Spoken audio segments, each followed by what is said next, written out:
போராட்டத்துடைய ஆரம்ப புள்ளி எது அப்படின்னு சொல்லி நீங்க பாக்குறீங்க சார்? வினாத்தாள் கசிஞ்சது அவங்க கிட்ட இருக்க ஒரு குறை. அதுக்கே இந்த அப்பாவி மாணவர்கள் தண்டிக்கப்படணும். யார் தண்டிக்கப்படணுமோ அவர்கள் தண்டிக்கப்படணும்.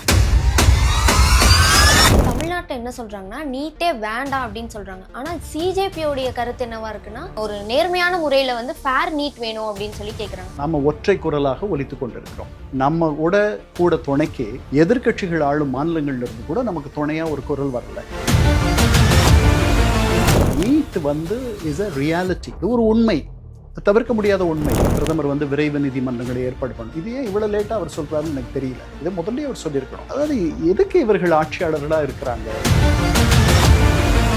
தாவேகா அரசு பாஜக கொள்கை எதிரி அப்படின்னு சொல்லி சொல்றாங்க. பதவிக்கு வந்த பிறகு கொள்கை எதிரின்னு சொல்லியிருக்காங்களா? இல்ல, அது பதவிக்கு முன்னாடி சொன்னாங்க. நீட் தேர்வு ரத்து அப்படின்றது தாவேகா அரசோட நிலைப்பாடும் அதுவாக தான் இருந்தது, திமுக அரசோட நிலைப்பாடும் அதாக தான் இருந்தது. ஸோ திமுகவால் அது முடியல, தாவேகாவால் அது முடியும். எனக்கு அது முடியும்னு தோணலை. நாம மட்டுமே ஒற்றையாக தனியாக ஒலித்து கொண்டிருக்கிறோம். சேர்ந்து ஒலிக்கக்கூடிய குரலாக மாற வேண்டும். இந்தியாவில் கடந்த சில நாட்களாகவே மக்கள் எல்லாரும் நீட் தேர்வுக்கு எதிராக போராட்டம் நடத்தி வந்துட்டு இருக்காங்க. இந்த நிலையில இதை பற்றின தெளிவான விவரங்கள் தெரிஞ்சுக்கிறதுக்கு தான் இன்னைக்கு நம்மோடு இணைகிறார் யுனைடெட் நேஷன்ஸோடைய முன்னாள் அதிகாரி மற்றும் எழுத்தாளர் கண்ணன் ராஜரத்னம் அவர்கள். வணக்கம் சார்.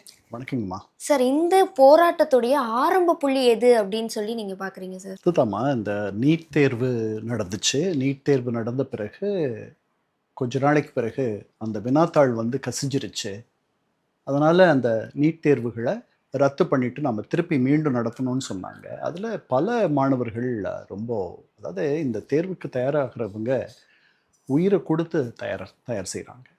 அதனால் அவங்களுடைய அந்த உழைப்பு, அந்த அந்த முயற்சி, அதையெல்லாம் அப்படியே வேகமாக தூக்கி எறிகிற மாதிரியான ஒரு நிகழ்வு. அதாவது இது வினாத்தாள் கசிஞ்சது அவங்ககிட்ட இருக்க ஒரு குறை. அதுக்கே இந்த அப்பாவி மாணவர்கள் தண்டிக்கப்படணும். யார் தண்டிக்கப்படணுமோ அவர்கள் தண்டிக்கப்படணும். அதுக்கப்புறம் கொஞ்சம் பேர் கைதெல்லாம் ஆனாங்க. அப்போ தொடங்குச்சு இது. பல வாரங்களுக்கு முன்னாடி இந்த சிக்கல் தொடங்கின உடனேயே இதற்கு ஒரு பெரிய எதிர்ப்பு இருந்துச்சு அப்போவே. அப்புறம் உச்ச நீதிமன்றத்தில் உங்களுக்கு ஒரு நீதிபதி பேசும்பொழுது இந்த பரிதவிப்பில் இருக்கிற பல இளைஞர்கள் அவங்கள கரப்பாம்பூச்சியோட ஒப்பிட அதையே ஒரு இயக்கமாக, அதையே ஒரு பெயராக வச்சு அபிஜித் தீப்கே அப்படின்ற ஒரு இளைஞர் அதை ஒரு பெரிய அதாவது கரப்பான் அப்படின்னு ஒருத்தர் சொல்றது ரொம்ப கொடுமையான ஒரு சொல். ஆனால் இந்த கரப்பாம்பூச்சி மாதிரி அவர்கள் ஒரு பரபரன்ட்டு தவிச்சிட்டு இருக்காங்க அப்படின்னு அவர் சொன்னதையும் அதையே பயன்படுத்தி ஒரு பெரிய இயக்கமாக அதை மாத்திட்டார். அவருக்கு கிடைச்ச வரவேற்பு அவருக்கே ஆச்சரியமா இருந்திருக்கும். தன்னை கரப்பாம்பூச்சி கட்சி இயக்கம் அப்படின்லாம் சொல்லிக்கிட்டார். அதுக்கு பிறகு அந்த அமைச்சர் பதவி விலகணும் அப்படின்னு சொல்லிட்டு ஒரு போராட்டத்தை கையில் எடுத்தாங்க இந்த இளைஞர்கள். அவர் பதவி விலகணும்னு சொல்லிட்டு சோனம் வாங்சுக் அப்படின்றவர் அவர் தொடர்ந்து ஒரு உண்ணா நோன்பு இருந்தார். 20 நாள் அவர் தொடர்ந்து இருக்கும் பொழுது அவர் எப்போ வேணாலும் தவறிடலான்ற மாதிரி ஒரு செய்தி வந்த உடனே எதிர்க்கட்சிகள்லாம் 10-15 நாள் வரைக்கும் அவருடைய உண்ணாவிரதத்துக்கு பெரிய ஒரு கவனமோ ஈர்ப்போ இந்தியாவிலேயோ தமிழ்நாட்டிலேயோ குறிப்பாக கிடைக்கல. 15 நாளுக்கு பிறகுதான் அவர் தொடர்ந்து அதை பண்ணுறார். அப்படின்னா உடனே முதல்ல ஒரு ட்ராக்ஷன் வந்துச்சு, ஒரு கவனம் அவர் பக்கம் திரும்பிச்சு. அவர் ரொம்ப மோசமான நிலையில் இருக்கார், அவருடைய உறுப்புகள்லாம் தொடர்ந்து அவர் இப்படி இருந்தார்னா பழுதாயிடும், நிரந்தரமாக கூட பழுதாகிறதுக்கு வாய்ப்பு இருக்குது. அதுக்கப்புறம் அவர் காப்பாற்றப்படணும், அவர் உயிர் தப்பிடலாம், உயிர் தவறிடலாம் அப்படின்ற மாதிரியெல்லாம் செய்திகள் வந்த உடனே எதிர்க்கட்சிகள் இதையெல்லாம் மையப்படுத்தி பேச ஆரம்பித்தாங்க.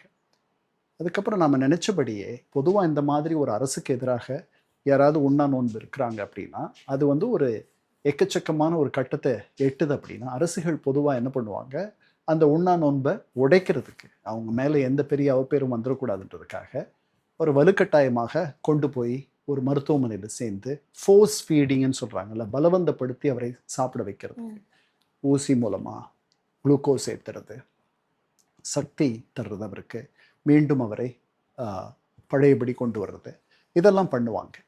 அது நடந்துச்சு. அது நடந்த விதம் வந்து எப்படி நடந்ததுன்னு நம்ம எல்லாரும் பார்த்தோம். அத வந்து ஒரு வெள்ளை திரை போட்டு மூடி, அது ஒரு நெறைய பலவந்தம் அந்த ம். இடத்துல பயன்படுத்தப்பட்டதெல்லாம் பார்த்தோம். அது ஒரு ஒரு திருப்பு முனையை கொண்டு வந்துச்சு.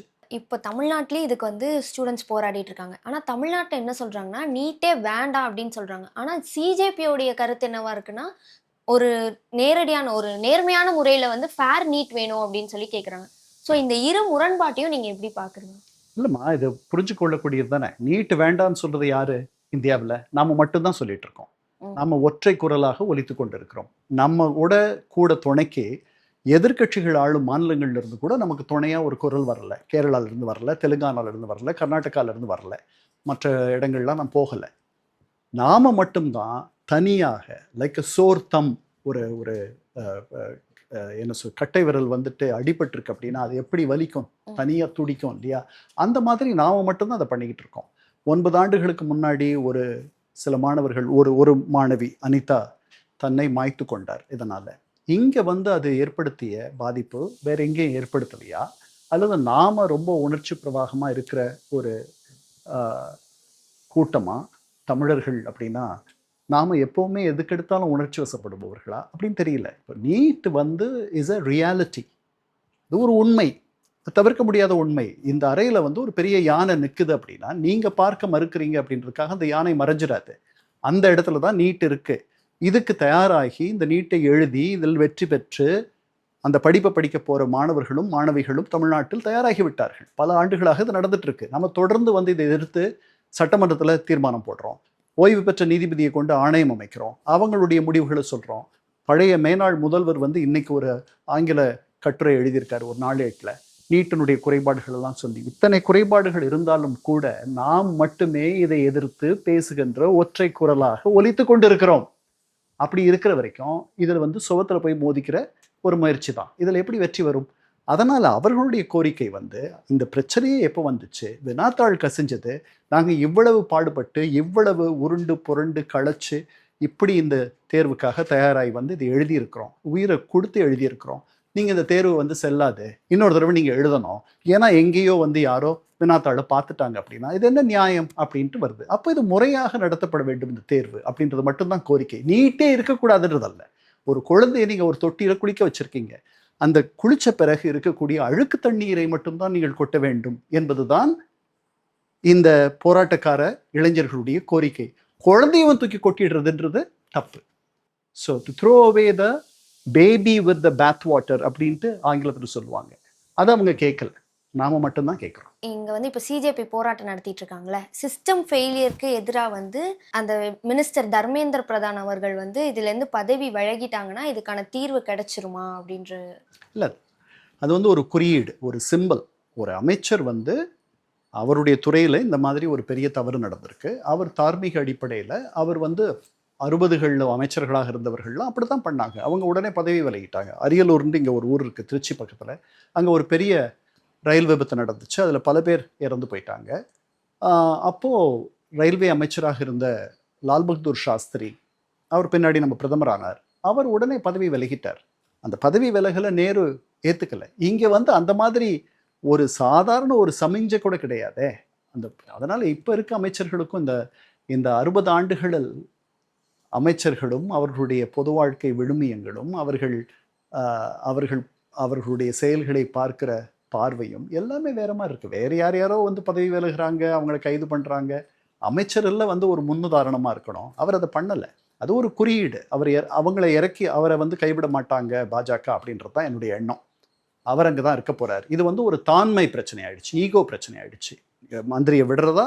விட வேண்டாமா? நீ விடணும் அப்படின்ட்டு நீங்க சொல்றதும், நாங்க விடமாட்டோம்னு சொல்றதும், இந்த கைவிட மாட்டோம்னு சொல்றதும் இதுதான் பிரச்சனை. ஒருவேளை அந்த இடத்துக்கு அவங்கள தள்ளக்கூடிய வலிமை இந்த மாணவர்களுக்கு, இளைஞர்களுக்கு இருக்கான்றத நம்ம போக போக பார்க்கணும். இது சமீப காலங்களெல்லாம் பார்த்தோம்னா, விவசாயிகள் போராட்டம் நடந்துச்சு 2020ல. ஒரு ஆண்டு நடந்துச்சு. அதுக்கப்புறம் தான் அந்த சட்டங்கள் எல்லாம் அவங்க மேற்கொண்டு நகராம அமைதியா இருந்துட்டாங்க. ஆனா அந்த மாதிரி வெற்றி எல்லாத்துலயும் வரல. சிட்டிசன்ஷிப் அமெண்ட்மெண்ட் ஆக்ட், குடியுரிமை திருத்த சட்டத்துல பெரிய வெற்றி எதுவும் கிடைக்கல. அவர்கள் குடியுரிமை சட்ட திருத்தத்தை மாத்திக்கிட்டாங்க. அதனால் எல்லா நேரத்துலையும் வெற்றி கிடைக்கும் போராடுபவர்களுக்குன்னு நம்ம சொல்ல முடியாது, பார்க்கணும். பட் இது வந்து ஒரு நல்ல தொடக்கம். இதில் பிரதமர் வந்து விரைவு நீதிமன்றங்களை ஏற்பாடு பண்ணணும். இது ஏன் இவ்வளோ லேட்டாக அவர் சொல்கிறாருன்னு எனக்கு தெரியல. இதை முதல்லயே அவர் சொல்லியிருக்கணும். அதாவது தமிழில் ஆங்கிலத்தில் ஒரு பழமொழி உண்டு, ஸ்டிச் அண்ட் டைம் சேவ்ஸ் 9 அப்படின்ட்டு. ஒரு தையல் 9 தையல்களை மீதப்படுத்தும், தேவைப்படாத பண்ணிடும். நீங்கள் இது எவ்வளோ நாளாக நடந்துட்டுருக்கு, சில மாதங்களாக நடந்துட்டுருக்கு. நீங்கள் உங்கள் திருவாய் மலர்ந்துருக்கலாம், நீங்கள் அதை பண்ணலை. இன்னைக்கு வந்து விரைவு நீதிமன்றம், நீங்கள் விரைவாக அதை சொல்லியிருந்திருக்கலாமே. இப்போ விரைவு நீதிமன்றத்திற்கு அவசியமே வந்திருக்காதே. அதனால தார்மீக நெறியும் சரியில்லை. இவர்கள் அதாவது எதுக்கு இவர்கள் ஆட்சியாளர்களாக இருக்கிறாங்க? அதாவது இவங்க இந்த மாணவர்கள், இந்த இளைஞர்களுடைய வாழ்க்கையும் எதிர்காலமும் இவர்கள் கையில் இருக்கு. இல்லைன்னா இவங்களை ஏன் எதிர்பார்த்துட்டு இருக்கோம்? இந்த தொழிலுக்கு வந்த பிறகு இந்த தொழிலில் முழு நேரம் இருக்கணும். இது பொது வாழ்வு என்பது ஒரு முழு நேர அர்ப்பணிப்பு. அந்த அர்ப்பணிப்பில் வந்து நீங்கள் வேக வேகமாக முடிவுகள் எடுக்கணும். அந்த முடிவுகள் வந்து திடமாக இருக்கணும். அந்த முடிவுகள் நியாயமாக இருக்கணும், நேர்மையாக இருக்கணும், எல்லாருக்கும் நல்லது செய்யக்கூடியதாக இருக்கணும். அவ்வளவுதான். இதை எடுக்கிறதுக்கே இவ்வளவு நாள், இதை எடுக்கிறதுக்கே எத்தனை போராட்டம், இதை எடுக்கிறதுக்கு வந்துட்டு இத்தனை பேர் எதுக்கு வந்து அவங்களுடைய உடல் பொருள் ஆவியை கொடுத்து வந்து போராட வேண்டியிருக்கு? ஒரு சாதாரண சராசரி ஜனநாயகத்தில் இப்படி நடக்குமா? அதனால நம்ம யோசித்துப்போம். இப்போ அப்படியே வந்து நம்ம தமிழ்நாடு பக்கம் வந்தால், தமிழ்நாட்டு அரசு, அதாவது தாவேக அரசு வந்து பாஜக வந்து கொள்கை எதிரி அப்படின்னு சொல்லி சொல்கிறாங்க. ஆனால் இங்கே இளைஞர்கள் நடத்தக்கூடிய போராட்டத்துக்கு முறையான அனுமதி தராததுக்கு காரணம் என்ன சார்? ஏன்னா நீங்கள் பதவிக்கு வந்த பிறகு கொள்கை எதிரின்னு சொல்லியிருக்காங்களா? இல்லை இல்லை, அது பதவிக்கு முன்னாடி சொன்னது. அதாவது நீங்கள் நிர்வாகத்தில் இருக்கும் பொழுது, அதாவது காதலுக்கும் திருமணத்திற்கும் உள்ள வித்தியாசம், ஹனிமூனுக்கும் திருமணத்திற்கும் உள்ள வித்தியாசம். அதனால் இது வந்து நிர்வாக சுமை, நிர்வாக பொறுப்பு, அதனுடைய கனம், அதெல்லாம் வந்து உங்களை ரொம்ப கவனமாக பேச வைக்குது, செய்ய வைக்குது. அதுதான் நடக்குது. நீங்கள் ஒரு மிகச்சக்தி வாய்ந்த ஒரு மத்திய அரசை வந்து எதிர்த்து போரிடுவதற்கோ, அல்லது இங்கே நடக்கக்கூடிய எல்லா ஜனநாயக முறையில் இங்கே நடக்கக்கூடிய எல்லா போராட்டங்களுக்கும் அனுமதி தருவதோ, அப்படிப்பட்ட அரசுகள்லாம் இதுக்கு முன்னாடியே இருந்ததில்லை, இனிமேலும் வரப்போகிறதில்லை, அப்படி வராது. அதனால் நான் நினைக்கிறேன், அதனால தான் உங்களுக்கு அந்த டைகாட்டமி, இந்த இரட்டை நிலை உங்களுக்கு தெரியுது அப்படின்னு. இப்போ வந்து தமிழ்நாட்டில் ஒரு பக்கம் இளைஞர்கள் என்ன கேட்குறாங்கன்னா, விஜய் அவர்கள் வந்து எங்களுக்கு ஒரு வலுவான குரல் கொடுக்கலையே, அவங்களும் நீட்டுக்கு எதிராக பேசுகிறேன்னு சொல்கிறாங்க, ஆனால் பட்டும் படாமலே விஜய் அவர்கள் பேசிகிட்டே இருக்காங்களே, இதுக்கு காரணம் என்ன? வாயத்தரங்க சிஎம் சார் அப்படின்ற மாதிரியான தமிழ்நாடுடைய இளைஞர்களுடைய குரல் வந்து இப்போ ஒரு பக்கம் எழுது. அவர் பேசியிருக்கணும்னு தான் நான் நினைக்கிறேன். அவர் எதுக்குமே பேசுறது இல்லையா? அதனால் இது ஒன்றும் என்னை ஆச்சரியப்படுத்தலை. நேற்று வந்து அவருடைய தோழமை கட்சியினுடைய தலைவர் கைதான உடனே பேசினார், எழுதியிருக்காரு.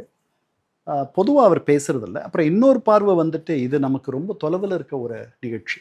2200 கிலோமீட்டர் தள்ளி இருக்கிற டெல்லியில், ஹிந்தியில் டெல்லி கா தூர் அப்படின்ட்டு ஒரு வாசகம் உண்டு. டெல்லி நமக்கு ரொம்ப தொலைவில் இருக்குது அப்படின்ட்டு. அந்த மாதிரி நமக்கு ரொம்ப தள்ளி இருக்கிற ஒரு நிகழ்வோடு நாம் வந்து நம்மளை ஒட்டிக்கிறது, அதோடு வந்து இணையிறது அப்படின்றது கொஞ்சம் சிரமம்தான் நமக்கு. அதனால் அதுவும் ஒரு காரணமாக இருந்திருக்கலாம். அப்புறம் நீங்கள் ஆட்சியில் இருக்கும் பொழுது ஆட்சி அதிகாரத்தினுடைய நெருக்கடிகள், நீங்கள் நினைக்கிறத சொல்ல முடியாது, நினைக்கிறத செய்ய முடியாது, உங்களுக்கு இருந்த சுதந்திரம் பறி போய்விடும். ஏன்னா அந்த ஆட்சியை நீங்கள் வந்து ரொம்ப லாபகமாக நடத்திட்டு போகணும். எதிர்கட்சியில் இருக்கக்கூடிய சுதந்திரம் ஆளும் கட்சியாக இருக்கும் பொழுது இருக்காது. அது வரலாறு நமக்கு காட்டுது, எல்லா நேரமும் அப்படித்தான். அதுதான் அவருடைய நெருக்கடி. எதற்கு இந்த மத்திய அரசு தேவையில்லாத நாம் வந்து எழுத்துக்கணும் அப்படின்னு அவர் நினைக்கிறார். நேற்று வந்து அந்த எல்லை வந்து வாஸ் பிரீச்ட், அந்த எல்லையை உடைச்சிட்டாங்க. எப்படி உடைச்சாங்கன்னா, ராகுல் காந்தியை கைது பண்ணதுனால அவர் அதுக்கு மேலே மௌனியாக இருக்க முடியாத ஒரு நிலை வந்துச்சு. உடனே எக்ஸ் தளத்தில் எழுதிட்டார். அதுதான் நடக்குது. அதனால் இது நெருக்கடி, பொறுப்பினுடைய சுமை, அந்த பொறுப்பை காப்பாற்றி கொள்ள வேண்டும் என்ற வேட்கை. இந்த போராட்டத்திற்கு ஒரு முடிவு கொண்டு வரணும் அப்படின்னா, அரசு ரீதியாக என்னென்ன நடவடிக்கைகள் எடுத்தால் இந்த போராட்டம் வந்து ஒரு முடிவுக்கு வரும்? வெட்கத்தை பார்க்காத அமைச்சரை அவர்கள் பலி கொடுக்கணும். பலி கொடுக்கறதுன்றதை விட அவர் வந்து பொறுப்பை ஏற்றுக்கணும். அவர் கீழே இருக்கக்கூடிய துறை ஒன்று இவ்வளவு பெரிய தவறை பண்ணியிருக்கு.